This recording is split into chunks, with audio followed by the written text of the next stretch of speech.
Hello दोस्तों, मैं आरिफ और ये आपका YouTube channel political academic studies. आज मैं आपके सामने जो डिस्कस करने वाला हूँ वो है हिस्ट्री के एग्जामिनेशन से रिलेटेड। हिस्ट्री के एग्जाम में आपका क्या इंपॉर्टेंट आएगा, कौन से क्वेश्चंस आएंगे, क्या सिलेबस रहेगा, कितनी यूनिट आएगी, कितनी यूनिट नहीं। तो सबसे पहले हम सिलेबस को देख लेते हैं कि सिलेबस आपका क्या है। पेपर आपका जो है, जिसका आपका एग्जाम होने वाला है, वो पेपर है आपका history of India from earliest time up to 300 CE. Hindi में इसको भारत का इतिहास प्रारंभिक काल से 300 सीई तक का जो टाइम पीरियड है उसको उसका जो सिलेबस है, किस तरीके का आपका सिलेबस होगा उसको लेकर हम देखते हैं। तो सब चाहिए, चलते हैं अपनी कंप्यूटर स्क्रीन पर। भारत का इतिहास प्रारंभिक काल से 300 सीई तक, यानी कि ये जो सिलेबस है आपका हिंदी, और ये जो सिलेबस है यानी कि history of India from earliest time up to 300 CE, ये दोनों हिंदी और इंग्लिश में, दोनों में सिलेबस दिया है। सिलेबस में सबसे पहले हम बात कर लेते हैं इंग्लिश में। इंग्लिश में जो फर्स्ट यूनिट, यानी कि ये इसमें टोटल आपकी 7 यूनिट्स आ रही हैं, ठीक है। ये 7 यूनिट्स जो है आपकी बेसिकली डिस्कस करेंगे कि आपने आपका जो पूरा सिलेबस है उसको लेकर। तो इसमें से कुछ इंपॉर्टेंट है, कुछ ऐसे हैं जो बिल्कुल एग्जाम में आते ही हैं हर बार, और प्रीवियस ईयर के क्वेश्चन पेपर्स के अकॉर्डिंग, और जो मैंने इंपॉर्टेंट क्वेश्चंस बनाए हैं उसके अकॉर्डिंग मैं सबसे पहले सिलेबस जो है वो डिस्कस कर लेते हैं कि सिलेबस में क्या क्या है। सिलेबस में जो सबसे पहली चीज है फर्स्ट यूनिट, तो फर्स्ट यूनिट है वो source of interpreting earlier Indian history. तो यानी कि जो प्रारंभिक भारतीय इतिहास की जो व्याख्या है, उसके क्या क्या स्रोत है, इसको लेकर लगभग एक क्वेश्चन आता ही आता है। ये जो सिलेबस है आपके यूनिट का फर्स्ट, ये ध्यान रखने वाली योग्य बात जो है इंपॉर्टेंट, वो ये है कि आपको किसी भी पेपर में फर्स्ट यूनिट 100% करके जानी है, 100%, क्योंकि 100% उसके आने के पूरे पूरे नहीं, 100% चांस होता है कि वो आएगी ही आएगी, ठीक है। सेकंड जो है आपका वो है कि ऐतिहासिक काल, जो संस्कृति है उसका सर्वेक्षण है। उसमें पूरा पाषाण है, मध्य पाषाण है और नव पाषाण है, ठीक है। ये तीन टाइमिंग दी हुई है। उसके बाद जो थर्ड यूनिट है उसमें हड़प्पा सिविलाइजेशन का है, यानी कि हड़प्पा सभ्यता जो थी, इंडस वैली सिविलाइजेशन भी हम जिसको बोलते हैं। इसमें जो शहरीकरण है, नगर नियोजन है, अर्थव्यवस्था है, सांस्कृतिक पैटर्न, उसका पतन किस तरह हुआ, ये पूरा लगभग इसमें यूनिट थर्ड है। यूनिट फोर जो है उसमें वैदिक और महापाषाण संस्कृतियां हैं, वैदिक and the basic culture and overview. उसके बाद जो आ जाती है हमारी यूनिट 5 में हम द्वितीय शहरीकरण और भौतिक एवं सामाजिक परिवर्तन में बौद्ध धर्म और जैन धर्म के रिगार्डिंग जो है यूनिट 5 है। यूनिट 5 में जो सेकंड अर्बनाइजेशन जो है, जिसमें बुद्ध और जैनिज्म है। इसमें राइज ऑफ टेरिटोरियल स्टेट है, फिर development of 16th century BC है, फिर रिलीजन मूवमेंट है, और फिर इमरजेंस ऑफ द मगध साम्राज्य, यानी मगध राज्य का जो उदय हुआ उसमें। फिर उसके बाद जो यूनिट 7 है, यूनिट 7 के अंदर बेसिकली मौर्य साम्राज्य, प्रशासन, अर्थव्यवस्था, अशोक का धम्म और स्तंभ के बारे में बेसिकली यूनिट 7 में देखने को मिलेगा। इसके बाद यूनिट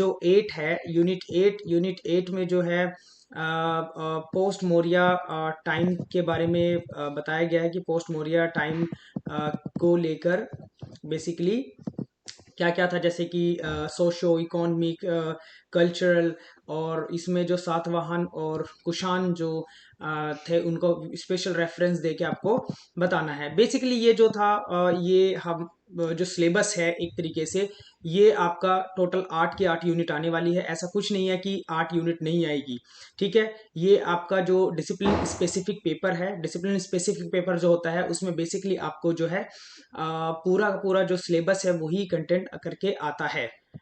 तो आइए चलते हैं अब हम अपने कंप्यूटर स्क्रीन पर, और इसमें बेसिकली जो मैं अभी बताने वाला हूँ आपको वो है इंपॉर्टेंट क्वेश्चंस, जो कि मैंने प्रीवियस ईयर्स के क्वेश्चन पेपर्स के अकॉर्डिंग, और जो कि इस पेपर में आने की पूरी पूरी संभावना है।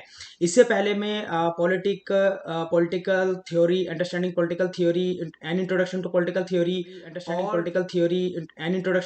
थ्योरी, और जो है इकोनॉमिक, इसके अलावा जो है मैंने इन्वायरमेंटल साइंस के भी इंपॉर्टेंट क्वेश्चंस बताए हैं जिनकी संभावना, जो कि 2 पेपर में लगभग 100% जो बताया लगभग वही आ गया है। इस पेपर में भी संभावना यही है कि जो बता रहा हूँ लगभग वही आने की पूरी पूरी संभावना है। 100% देखो कुछ भी संभावना नहीं होती कि 100% वही क्वेश्चन आए, लेकिन एज अ जैसे कि इंपॉर्टेंट क्वेश्चन के तौर पर मैं ये आपको बता रहा हूँ। इसमें जो सबसे पहले इंस्ट्रक्शन है वो आपको पढ़ लेनी है, क्योंकि ये जो पेपर है आपका ये 90 मार्क्स का है और 3 आवर का ये एग्जाम होगा। ठीक है, पेपर आपका है history of India from earliest time up to 300 CE, यानी भारत का इतिहास प्रारंभिक काल से 300 सीई तक। ठीक है, पेपर कोड इसका है 2312201101, ये इसका पेपर यूनिक कोड है। ठीक है, आपको जो इसमें सबसे पहले ध्यान देने योग्य बात है वो ये है कि आपको इसमें बेसिक इंस्ट्रक्शंस जो दी होती है उनको पढ़ लेना है, जो कि हर छात्र के लिए अनिवार्य होते हैं कि उनको एक बार पढ़ ले।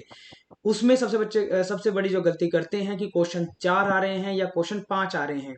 ठीक है, क्योंकि ये डिसिप्लिन स्पेसिफिक पेपर है तो मेरे हिसाब से 4 ही क्वेश्चन इसमें आपको करने होंगे। लेकिन फिर भी एक बार क्या आपका जो एग्जामिनेशन पैटर्न है, ठीक है, क्योंकि ये न्यू यूजीसीएफ पैटर्न के तहत आया है। ठीक है, तो आपको बेसिकली इसमें करना क्या है कि जाना है तुरंत, इसमें आपको देखना है कि आप जो है किस तरीके से इस पेपर को कर सकते हैं। ठीक है, तो इसमें सबसे पहले अपना रोल नंबर लिख देना है। रोल नंबर लिखने के बाद आपको कितने क्वेश्चन अटेम्प्ट करने हैं ये देख लेना है। इसके बाद जो है ऑल जो मार्क्स, ऑल जो क्वेश्चन है उनको कैरी इक्वल मार्क्स है सबके लिए, सब क्वेश्चन के लिए इक्वल मार्क्स। मान लो 5 क्वेश्चन आते हैं, 90 मार्क्स का पेपर है, 5 क्वेश्चन आपको करने हैं तो लगभग 18 मार्क्स का आपका एक पेपर हो जाएगा, एक क्वेश्चन हो जाएगा। 90 मार्क्स का है और 4 क्वेश्चन करने हैं तो उसके अकॉर्डिंग आप देख ले कितना मार्क्स का आपका एक क्वेश्चन बनता है। चौथी जो इम्पोर्टेंट इंस्ट्रक्शन है वो ये है कि आपको अपना पेपर चाहे तो हिंदी में ही करना है या इंग्लिश में ही करना है, एक ही लैंग्वेज में करना है। ऐसा ना करे कि एक क्वेश्चन हिंदी में एक क्वेश्चन इंग्लिश में।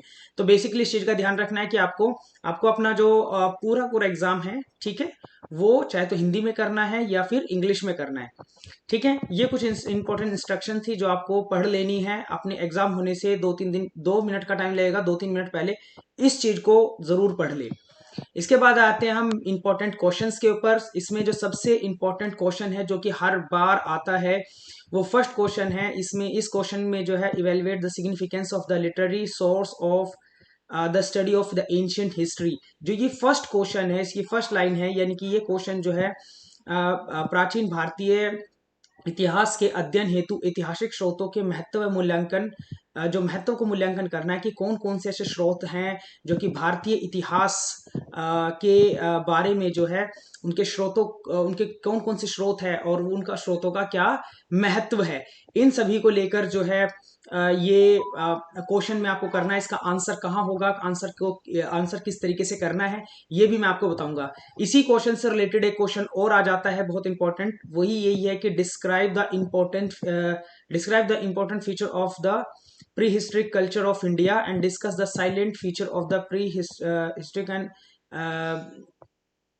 Mesolithic culture of India. यानी कि इसमें बेसिकली आपसे जो है प्राचीन भारतीय इतिहास के पुनर्गठन के लिए साहित्य एवं पुरातात्विक स्रोतों के महत्व का परीक्षण करने के लिए जो है क्वेश्चन पूछा जा सकता है। ये क्वेश्चन जो है आपको बिल्कुल अच्छे से करके जाना है। नेक्स्ट क्वेश्चन है क्वेश्चन नंबर 2। क्वेश्चन नंबर 2 में critically examine the various historiographical trend for the study of the early Indian history, यानी कि प्रारंभिक भारतीय इतिहास के अध्ययन में जो है इतिहास लेखन की प्रवृत्तियों का आलोचनात्मक परीक्षण करना है। इसमें बेसिकली आपको बताना है कि कौन कौन सी ऐसी प्रवृत्तियां थी जो भारतीय इतिहास लेखन के लिए इम्पोर्टेंट थी। ठीक है, उसका आपको सबसे पहले ये बताना है क्या कौन कौन सी प्रवृत्तियां थी, फिर उसके बारे में टोटली आपको पूरा आंसर देना है। ठीक है, इससे पिछली वीडियो में मैंने आपको बताया कि आंसर कैसे लिखना है, आप उस वीडियो में जाके देख सकते हैं।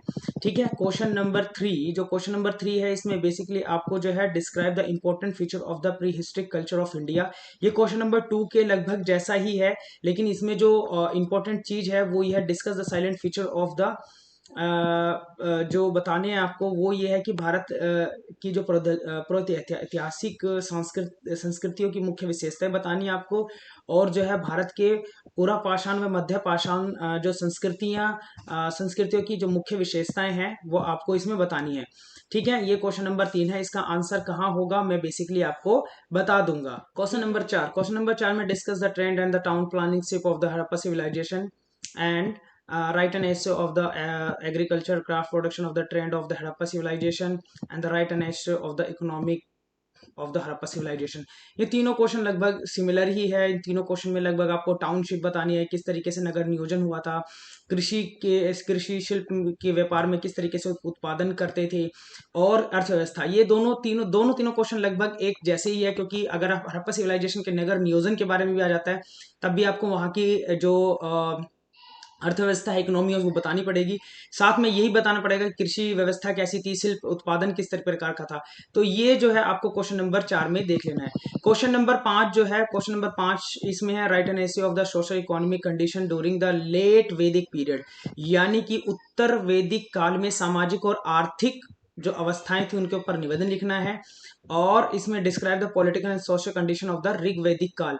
ठीक है, ऋग वैदिक पीरियड और उत्तर वैदिक पीरियड। ठीक है, इसमें दोनों ये लगभग क्वेश्चन है, और दोनों क्वेश्चन में से कोई भी एक क्वेश्चन आने की पूरी पूरी संभावना रहती है। इसमें जो इंपॉर्टेंट क्वेश्चन है ये 6, 7, 8, 9, ये तीनों क्वेश्चन जो बहुत इंपॉर्टेंट है। इन तीनों क्वेश्चन में से लगभग क्वेश्चन हर बार पूछा गया है। एक तो ये discuss the main teaching of the Gautam Buddha and Mahavir. तो गौतम बुद्ध और महावीर की मुख्य शिक्षाओं पर निबंध लिखना है, या उनके बारे में बताना क्या क्या है। ठीक है, इसके ऊपर क्वेश्चन आ सकता है। या फिर write an essay of the Ashoka policy of dhamma. तो अशोक की जो धम्मा नीति थी उसके ऊपर बताना है आपको। और क्वेश्चन नंबर जो 8 है वो describe the various factor of the rising the Magadha, और discuss the nature of the Maurya state of administration. ठीक है, यानी कि मगध के उदय के विभिन्न कारणों का वर्णन कीजिए, क्या कारण थे, क्या परिणाम रहे हैं, और मौर्य साम्राज्य के स्वरूप और प्रशासन के बारे में विवेचना करनी है।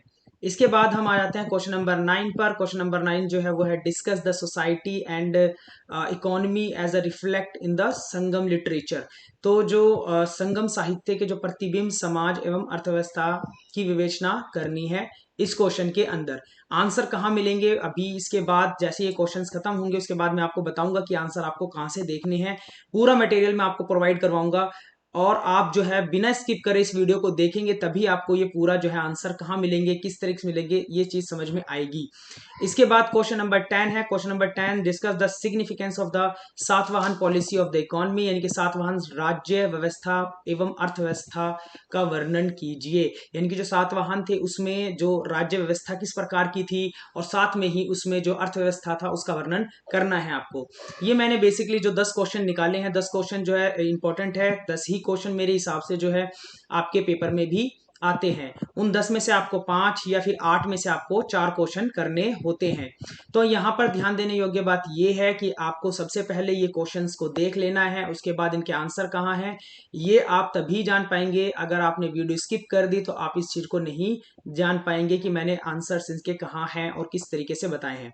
ठीक है, तो हम शुरुआत करते हैं सबसे पहले कि इनके आंसर आपको कहाँ मिलेंगे। तो मेरा टेलीग्राम का चैनल है, टेलीग्राम का चैनल जो है उसको मैं डिस्क्रिप्शन में जो लिंक है इस वीडियो के, उस लिंक में आप जाकर जो है टेलीग्राम चैनल ज्वाइन कर सकते हैं। उस टेलीग्राम चैनल में मेरे हिस्ट्री के, पॉलिटी के, इकोनॉमिक्स के, और आपके जो है एनवायरमेंटल साइंस के लगभग जितने भी सब्जेक्ट है बीए प्रोग्राम के, लगभग सबके नोट्स, सबकी बुक जो कि एसओएल की बुक है, नोट्स हैं, वो सब आपको वहाँ प्रोवाइड हो जाएंगे। तो आप जो है सबसे पहले इस वीडियो को देखने के बाद आप किस तरीके से मैंने बताया उस तरीके से आप इन नोट्स को पढ़ सकते हैं, एक्सेस कर सकते हैं। ठीक है, तो आपको इन क्वेश्चंस को, इंस्ट्रक्शंस को बहुत ध्यान से पढ़ लेना है। क्वेश्चंस किस तरीके के आएंगे वो मैं बता चुका हूं, और अब मैं आपको बताने वाला हूं कि किस तरीके से और आपको कहाँ इनके आंसर्स मिलेंगे। तो जैसे कि मैंने आपको बताया कि इनके जो आंसर है वो आपको कहाँ मिलेंगे। तो ये जो है आपको आंसर इनके यहाँ पर मिलेंगे। तो सबसे पहले मैं आपको जो है एक फॉर क्वेश्चन नंबर 1 जो है उसके जो है आंसर के बारे में आपको बता रहा हूँ कि उसका आंसर आपको कैसे करना है। जैसे एग्जाम्पल के तौर पर जैसे कि हम फर्स्ट क्वेश्चन ही ले लेते हैं, source of interpreting early India history, यानी कि प्रारंभिक भारतीय इतिहास की व्याख्या करने के जो स्रोत हैं, जो स्रोत है वो कौन कौन से स्रोत है, ठीक है, कौन कौन से सोर्स है, इसको लेकर जो है मैं आपको थोड़ा सा आंसर किस तरीके से लिखना है आपको ये बता देता हूँ। ठीक है, तो इसमें जैसे कि अगर हम फर्स्ट बात करें कि क्या रहे हैं, तो सबसे पहले आपको जो है एक परिचय दे देना है, यानी कि इंट्रोडक्शन। ठीक है, इंट्रोडक्शन में जो है आपको जरूर देना है, क्योंकि ये लॉन्ग क्वेश्चन है, 4 या 5 क्वेश्चन लिखने हैं, 18 नंबर का एक क्वेश्चन आने वाला है। ठीक है, तो आप जो है कोशिश करें क्वांटिटी और क्वालिटी दोनों मेंटेन रहे, इन चीज का बहुत ही ध्यान रखना है आपको। तो सबसे पहले जो है हम बात करते हैं प्राचीन भारतीय इतिहास के जो स्रोत है, यानी कि source of ancient Indian history. तो उसमें सबसे पहले आपको इंट्रोडक्शन लिखना है, जैसे कि इंट्रोडक्शन इसमें दिया हुआ है। ठीक है, इंट्रोडक्शन यानी कि परिचय। तो जैसे कि इसमें परिचय दिया, भारत के अतीत की जानकारी जो है साहित्य एवं पुरातात्विक स्रोत की इकट्ठा की जाती है, इकट्ठा की जाती है। और जो भी ब्यौरा है, घटनाएं हैं, घटनाक्रम है, तारीख है, तमाम के बारे में आपको इसके अंदर बताना है। ठीक है, ये इंट्रोडक्शन इसलिए जरूरी है क्योंकि आप जो है किस तरीके से एग्जाम में लिख रहे हैं, क्योंकि एक लॉन्ग क्वेश्चन आएगा, उस लॉन्ग क्वेश्चन में आपको आंसर देना किस तरीके से है, उसमें आपको इंट्रोडक्शन देना है। इंट्रोडक्शन के बाद आपको सीधा जो है इस पे आ जाना है कि जो कि साहित्यिक स्रोत है, कौन कौन से साहित्यिक स्रोत है। तो जैसे कि आप साहित्यिक स्रोत हो गया, ठीक है, लिटरेरी सोर्स, ठीक है, तो इसमें आपको बताने देने जैसे कि देशज साहित्य है, ठीक है, इंडिजिनस जो लिटरेचर्स हैं, जैसे कि रिलीजियस टेक्स्ट है, ठीक है, रिलीजियस यानी कि धार्मिक ग्रंथ। तो रिलीजियस टेक्स्ट में जैसे कि ब्राह्मण जो ब्राह्मण साहित्य है, जैसे कि 4 वेद है, ऋग्वेद है, यजुर्वेद है, अर्थवेद है।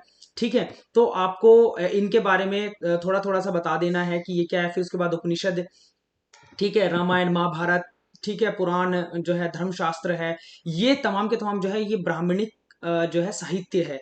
इनके ब्राह्मणिक कल जो लिटरेचर है इसके बारे में आपको बता देना है कि ये क्या है। फर्स्ट ये हो जाएगा आपका। सेकंड जो है आपका बुद्धिस्ट लिटरेचर पे आ जाएगा। बुद्धिस्ट लिटरेचर जो है आपका, उसमें पूरा जो जो बुद्ध के टाइम का, यानी कि बौद्ध के टाइम का जितना भी साहित्य लिखा हुआ है, इसमें उसका ब्यूरो आ जाएगा। फिर उसके बाद जैन साहित्य है, जैन लिटरेचर, ठीक है, इस तरीके से करके जो है आप जो बताते चले जाएंगे।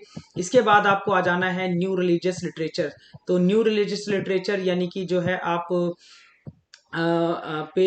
इसमें आपको बता देना है कि फॉरेनर्स लिटरेचर्स में इसमें new religious non religious literature, जो नॉन रिलीजियस लिटरेचर है उसमें इसके धर्म के अलावा क्या क्या, जैसे कि कौटिल्य का अर्थशास्त्र है, ये बहुत ही ज़्यादा इम्पोर्टेंट है। जैसे फिर इसके बाद आर्य भट्ट जो टाइम के जो लिखा हुआ है, दूत वाक्य है, बाल चरित्र है, स्वपन, विशाखादत्त है, देव चंद्रगुप्त।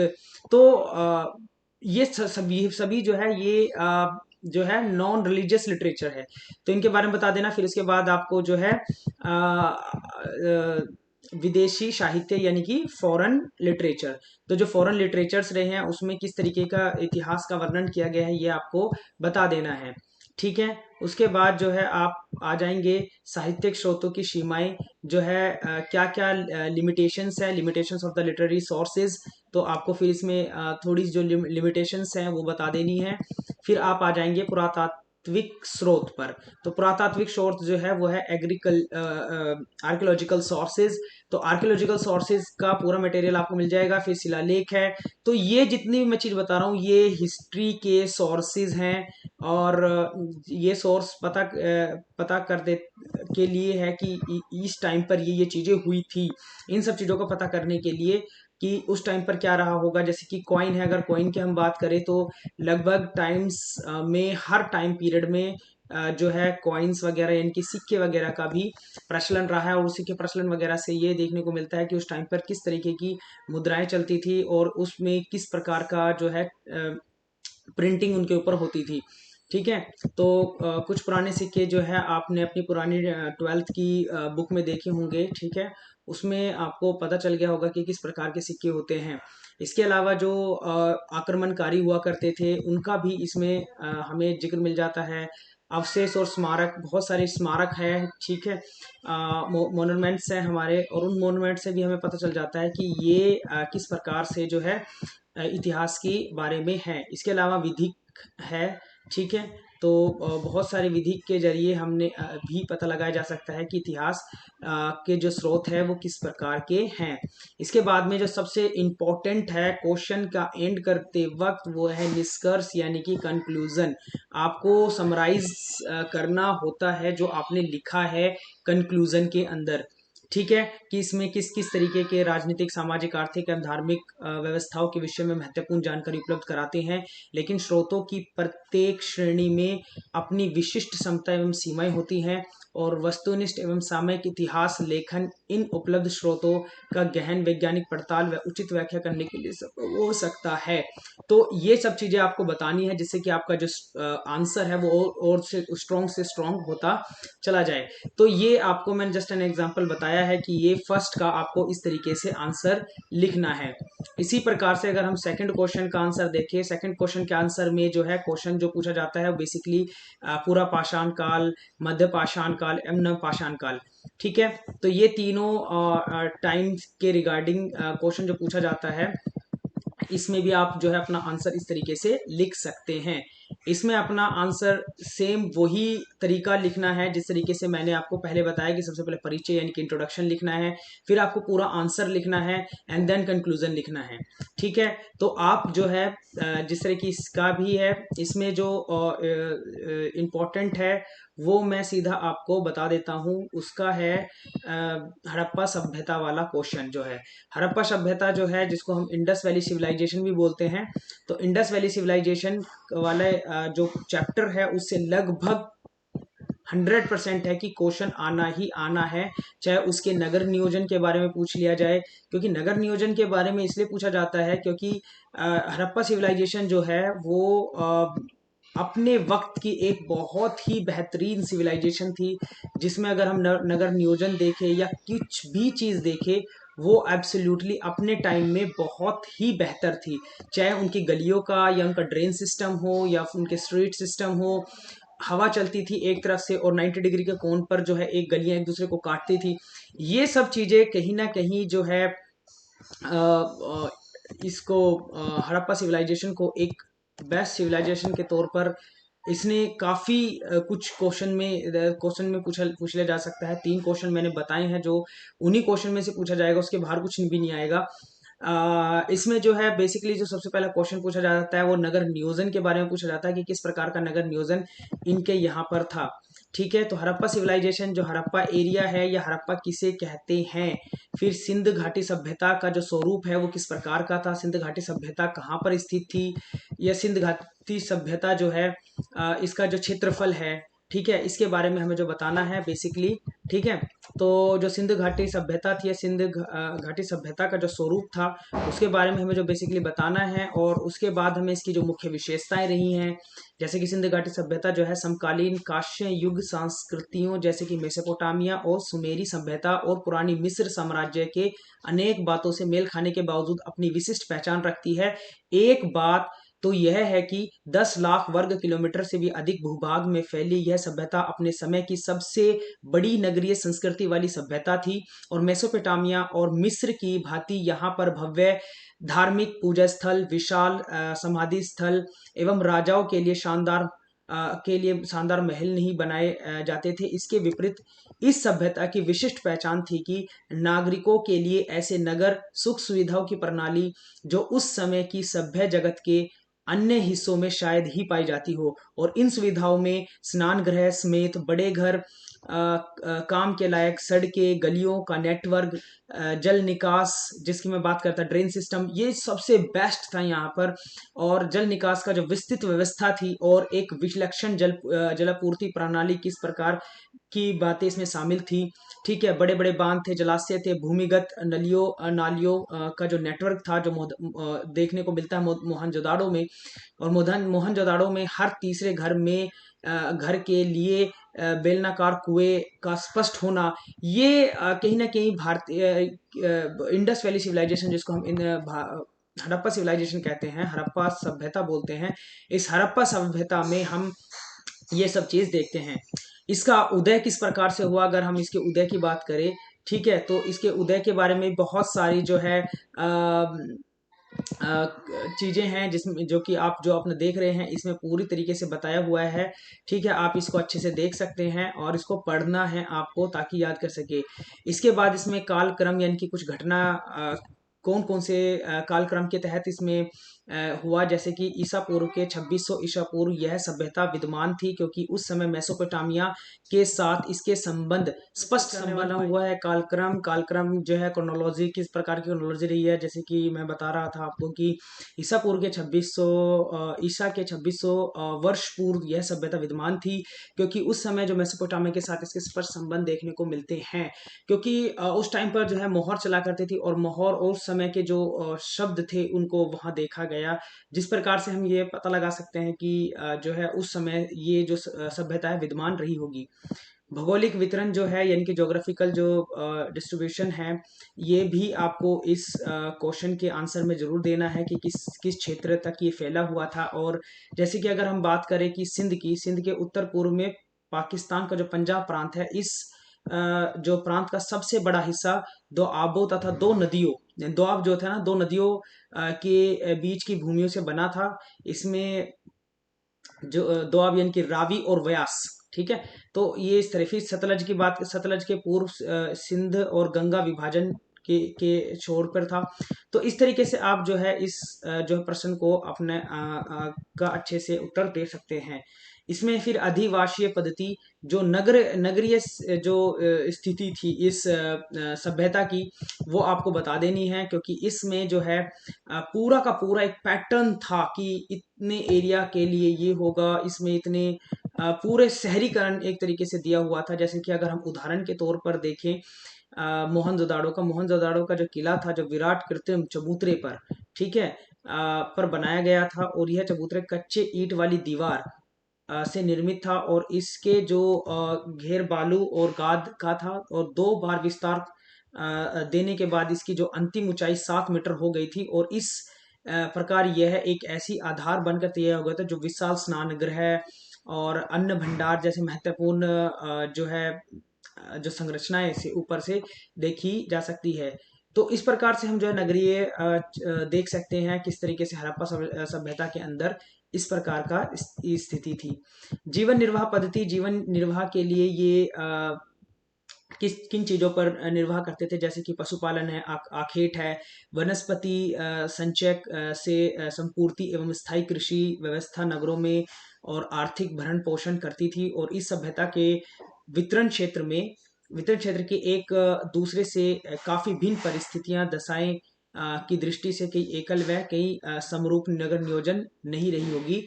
हड़प्पा निवासी हाल से ही परिचित थे। अगर हम चोलिस्तान में सिंध स्थलों और बनावली में पक्की ईंटों के बने हाल ही में पाए गए, और कालीबंगन में खुदाई के बाद द्वारा जोते हुए खेत का पता चलता है। तो इससे पता चलता है कहीं ना कहीं कि वहां पर जो है सिंचाई भी की जाती थी, खेती भी की जाती थी, तो इससे इनका जो निर्वाह किया जा सकता था। तो ये हर तरीके से जो है लोग देखा जा सकता है। मांस वगैरह और पूजा स्थली वगैरह हम देखने को मिलती है कि किस तरह इनका जीवन यापन उस टाइम पर था। इसके बाद हम आते हैं शिल्पगत उत्पादन एवं व्यापार, यानी कि जो अर्थव्यवस्था से रिलेटेड जो क्वेश्चन आएगा उसमें आपको ये शिल्पगत उत्पादन के बारे में जरूर बताना है, क्योंकि ये उनका जो है अर्थव्यवस्था का उस टाइम पे एक बहुत ही महत्वपूर्ण उनका क्षेत्र था व्यापार के क्षेत्र में। ठीक है, इसके बाद आप जो है इसमें व्यापार का किस तरीके से कि व्यापार किस प्रकार से करते थे। तो जैसे कि मैं अभी थोड़ी देर पहले बताया था मेसोपोटामिया, तो मेसोपोटामिया से भी कहीं ना कहीं इनका ट्रेड चलता था। और क्योंकि वहाँ पर जो है इस प्रकार की पैकेजिंग, इस प्रकार की चीज़ें देखी गई हैं जो कि सेम चीज़ें हड़प्पा सभ्यता में उस समय प्रचलित थी। फिर इसके बाद है धार्मिक विश्वास। तो धार्मिक विश्वास के आधार पर अगर हम देखें तो प्राचीन ऐतिहासिक संबंधी जटिलताओं, सभ्यताओं, समस्याओं में से एक समस्या है। और विचार और विश्वासों के अतीत के तरीकों का निर्धारण यह यह सिंध सभ्यता के मामले में विशेष रूप से लागू होती है, और जहां उनके निष्कर्ष जो है भौतिक अवशेषों से ही मिल जाते हैं, क्योंकि इसका जो है लेखन स्तंभप्रद ढंग से पढ़ा लिखा नहीं जा सका, कि क्योंकि जो लिपि है आज तक ना पढ़ी जा सकी है, और ये सिर्फ इतना पता है कि इसको लिखा किस तरीके से जा सकता है, ये किस तरीके से लिखा जाता है। ठीक है, जब तक इसकी लिपि को हम नहीं पढ़ लेंगे तो ये नहीं बता सकते कि एक्चुअली में इसमें है क्या और किस तरीके का यहाँ पर स्थिति थी। एक जो लास्ट में जो क्वेश्चन पूछ लिया जाता है वो पूछा जाता है पतन एवं अंत का, कि भाई डिक्लाइन और किस तरीके से हुआ, पतन और अंत किस प्रकार से हुआ, क्या कारण रहे होंगे कि जिस कारण से जो है हड़प्पा सभ्यता जो है एकदम खत्म ही हो गई, और जो है हजारों साल बाद जो है उसको देखने को 1000 साल बाद उसको देखा गया। ठीक है, तो ये कुछ कारण रहे हैं, जैसे कि काफी सारे जो मेन मेन से कारण है, जैसे कि बाढ़ आ गई होगी, क्योंकि जाहिर सी बात है ये हड़प्पा सिविलाइजेशन जो है नदियों के किनारे बसी हुई थी, और आजकल भी देखने को मिलता है कि बाढ़ का आना बहुत कॉमन है, या फिर सूखा पड़ जाना बहुत कॉमन है। ठीक है, तो ऐसे कारण रहे होंगे, पर्यावरणीय कारण रहे होंगे, भौतिक कारण रहे होंगे। ठीक है, तो पर्यावरणीय कारणों में अगर हम सबसे पहले देखते हैं तो वो जलवायु परिवर्तन का भी हो सकता है, कि जलवायु परिवर्तन के कारण भी जो है पूरी की पूरी सभ्यता जो है खत्म हो जाती है। और आज जो पर्यावरण को लेकर स्थिति है, कहीं ना कहीं ये दर्शाती है, ये समस्या दर्शाती है कि जो गलतियां, जो चीज पहले हो चुकी है वो अब ना हो। क्योंकि जो पर्यावरण को लेकर जो डे बाय डे हम जितना भी पर्यावरण को गंदा करते जा रहे हैं, कहीं ना कहीं ये हमें ही इसका नुकसान भुगतना पड़ेगा। इसके बाद लास्ट में हम आ जाते हैं निष्कर्ष पर। निष्कर्ष यानी कि कंक्लूजन। कंक्लूजन में आपको एक तरीके का ओवरव्यू बताना है। ठीक है, किस तरीके का जो है क्या क्या आपने इस चैप्टर के अंदर, क्या क्या आपने अपने क्वेश्चन के अंदर बताने की कोशिश की है। ठीक है, इसके बाद जो है एक नेक्स्ट क्वेश्चन का भी आंसर बता रहा हूँ। वो क्वेश्चन है आपका वैदिक है महापाषाण संस्कृतियों का। तो इस क्वेश्चन के अंदर ऋग्वेद से रिलेटेड और उत्तर वैदिक काल, यही दो क्वेश्चन इंपॉर्टेंट है। एक ऋग्वेदिक काल है, ऋग्वेदिक काल के अंदर ये आपको जो इंपॉर्टेंट बताना है, ऋग्वेदिक अर्थव्यवस्था किस तरीके की, उस ऋग्वेदिक काल के अंदर समाज किस प्रकार का था, राज्य व्यवस्था किस प्रकार की थी, और धर्म को लेकर क्या चीज प्रचलित थी। उत्तर वैदिक काल के अंदर भी आपको जो है उत्तर वैदिक लोह युग एवं उसका जो प्रभाव रहा है, फिर उत्तर वैदिक काल में जो अर्थव्यवस्था थी, इससे रिलेटेड क्वेश्चन पूछ लिया जाता है, तो ये आप जरूर देख ले। ये जो मैं आपको बुक बता रहा हूँ ये इनफ है, बहुत कुछ इसमें देखने को, बहुत कुछ इस बुक में है। आपको मेन फोकस करना है, इस बुक को पढ़ना है, आपको अदर नोट्स नहीं पढ़ने, अदर बुक नहीं पढ़नी, ना ही आपको जो है कोई नोट्स डाउनलोड करके पढ़ने हैं। अगर आपने सिर्फ ये जो बुक मैं बता रहा हूँ जो कि आपको टेलीग्राम पे इजीली अवेलेबल मिल जाएगी मेरे टेलीग्राम चैनल के ऊपर, आप ये पढ़ लेंगे, ये भी काफ़ी रहेगा। ठीक है, आपका जो एग्ज़ाम है उस एग्ज़ाम के प्रोस्पेक्टिव से, और ये जो एग्ज़ाम है आपका ये D regular, SOL, NC web सभी के लिए है, सभी इसको आराम से देख सकते हैं और पढ़ सकते हैं। ठीक है, और ये बुक जो है SOL वाले बच्चों को तो मिल जाती है, लेकिन जिनको नहीं मिली है उन वो भी जो है टेलीग्राम से मेरे से जो है डाउनलोड कर सकते हैं टेलीग्राम चैनल से।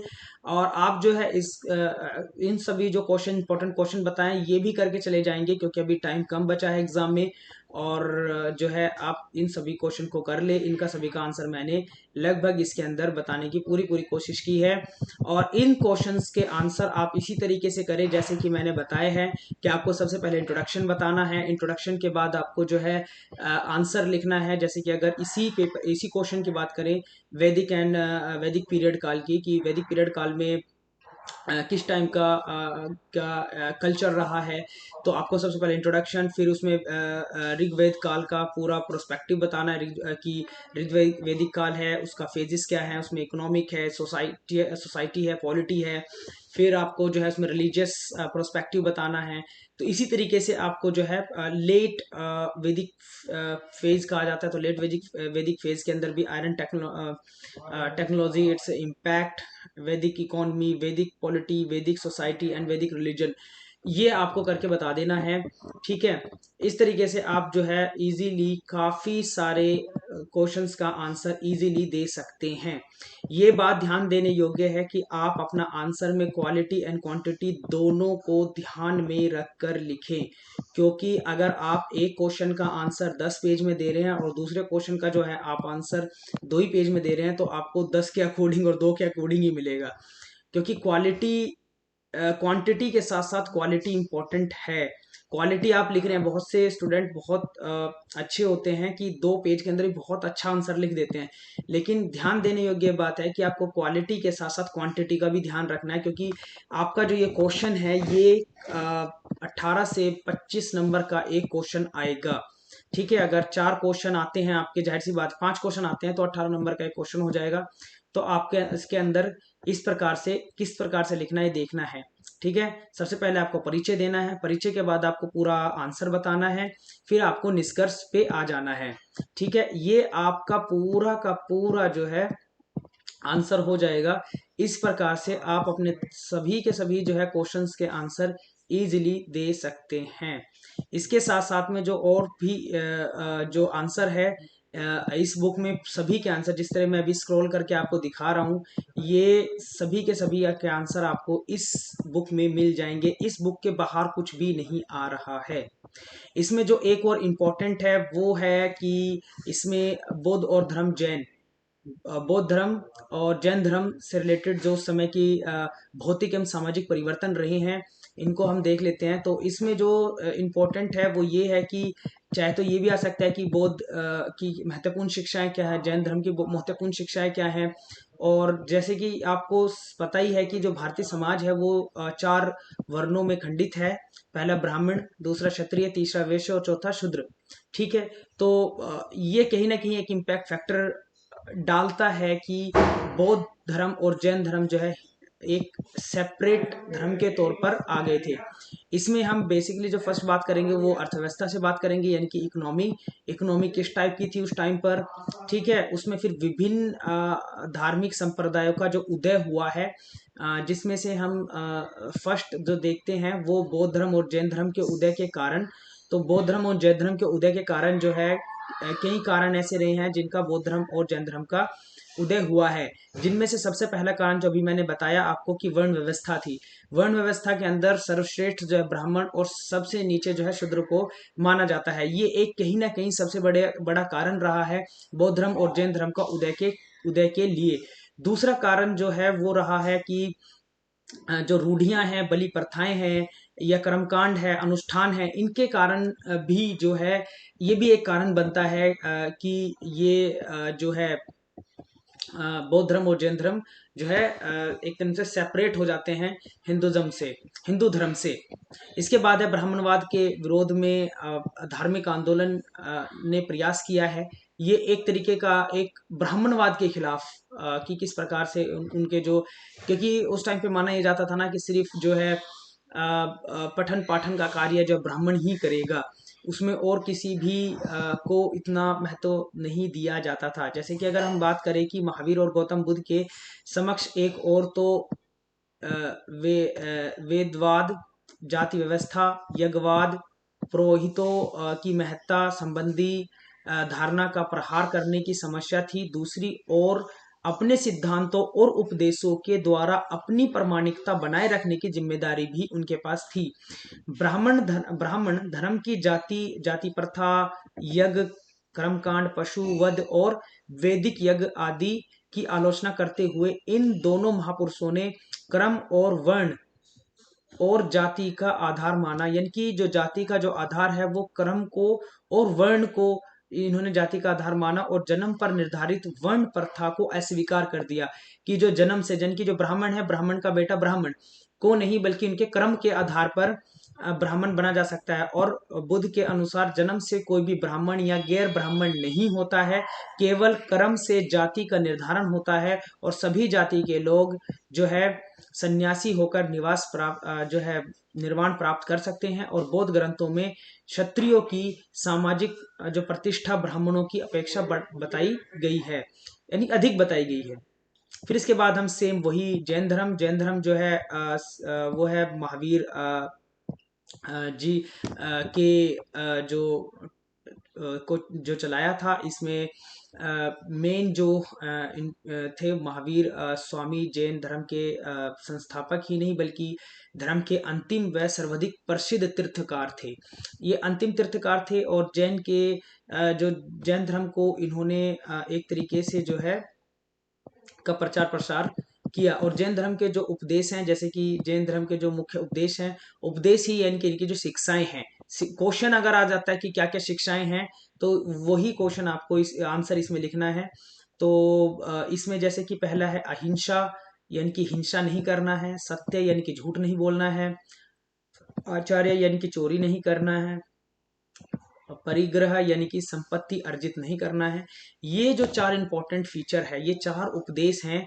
एक तो अहिंसा, सत्य, आचार्य और अपरिग्रह। तो ये चारों के चारों शिक्षाएं जो है जैन धर्म की हैं। और इसमें बहुत सारी चीजें जैसे कि जैन धर्म में संसार सुख जो है दुख मूलक माना गया है। यानी कि जो है ये माना गया है कि मनुष्य जो वृद्धावस्था और मृत्यु से घिरा हुआ है और सांसारिक जीवन में तृष्णा और माया के जाल में मनुष्य फंसा हुआ है। ठीक है, यानी कि इस संसार को जो है दुख के रूप में जैन धर्म में माना जाता है। और महावीर जी मानते थे कि निर्जीव पदार्थ चेतना एवं आत्मा से संपन्न है।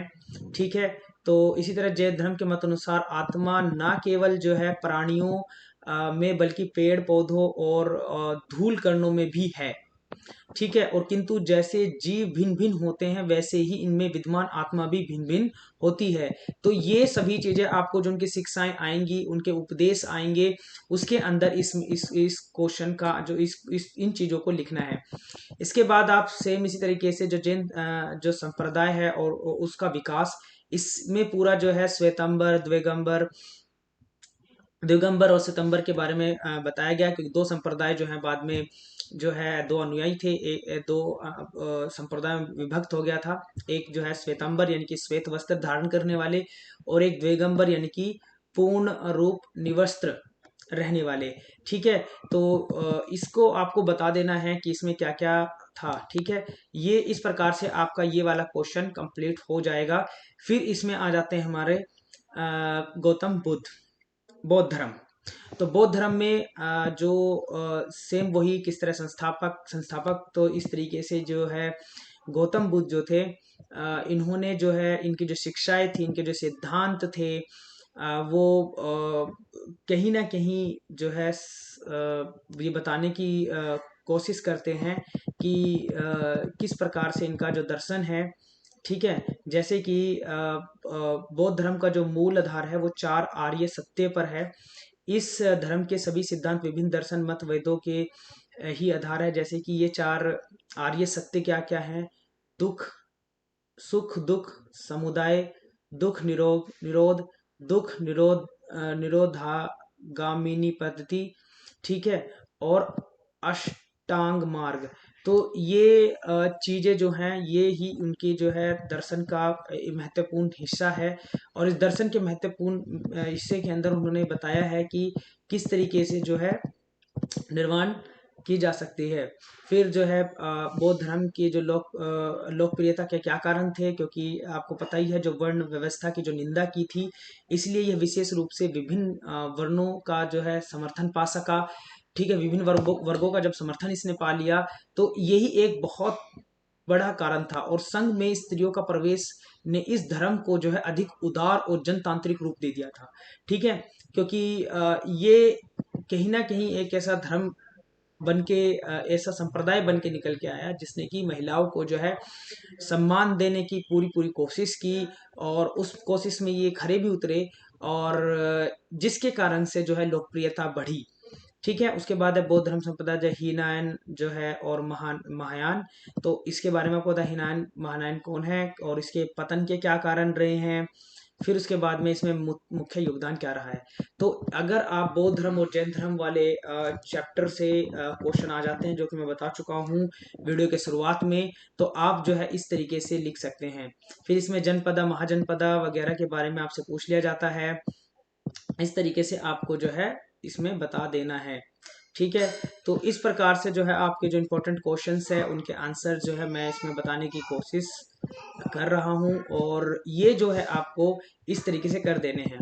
इसके बाद मौर्य साम्राज्य अशोक का धम्म जो है, अशोक के धम्म जो है, ये बहुत इंपॉर्टेंट क्वेश्चन है कि मौर्य साम्राज्य का उदय पतन क्या क्या कारण रहा है, उदय किस प्रकार से हुआ, किन किन कारणों से इसका उदय हुआ, क्या कारण रहे हैं। तो ये सब चीज जो है हम इस पेपर के अंदर देख सकते हैं। फिर इसके बाद जो है आपको इसका जो बेसिक क्वेश्चन जो आ जाता है धम्मा से लेके, तो आपको धम्मा को एकदम अच्छे से पढ़ लेना है। हो सकता है शॉर्ट क्वेश्चन के अंदर आ जाए, हो सकता है लॉन्ग क्वेश्चन के अंदर आ जाए। और आपको ये ध्यान देने योग्य बात है कि आपको शॉर्ट लॉन्ग क्वेश्चन सारे करने हैं बेसिकली। अगर आपने लॉन्ग क्वेश्चन सारे कर लिए तो आप जो हैं शॉर्ट्स क्वेश्चंस आराम से कर सकते हैं। तो अशोक के बारे में ब्यौरा भले ही स्पष्ट रूप से उपलब्ध ना हो, इसमें संदेह नहीं है कि वह भारतीय इतिहास में ज्ञात जो है एक विशिष्ट व्यक्तित्व एवं सम्मानजनक स्थान रखते हैं।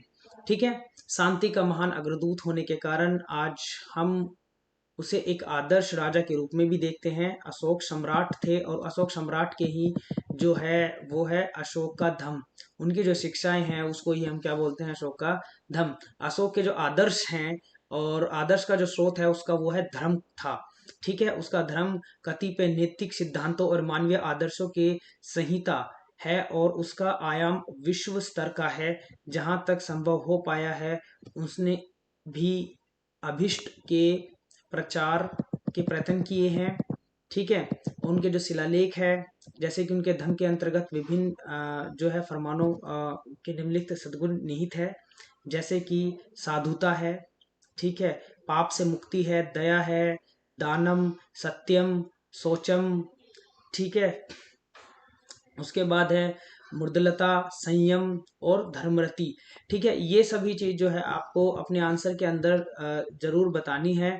फिर इसमें जो निम्नलिखित बातें शामिल हैं, जैसे कि प्राणियों जीवित प्राणियों के वध से परहेज करना, जीवों के प्रति अहिंसा, ठीक है, फिर माता पिता और गुरुओं का की आज्ञा का पालन करना, ठीक है, गुरुओं का आदर करना। इसमें इस तरीके की जो भी चीजें हैं आपको अच्छे से याद कर लेनी है, और इस प्रकार से अपना जो ये आंसर है लिख लेना है।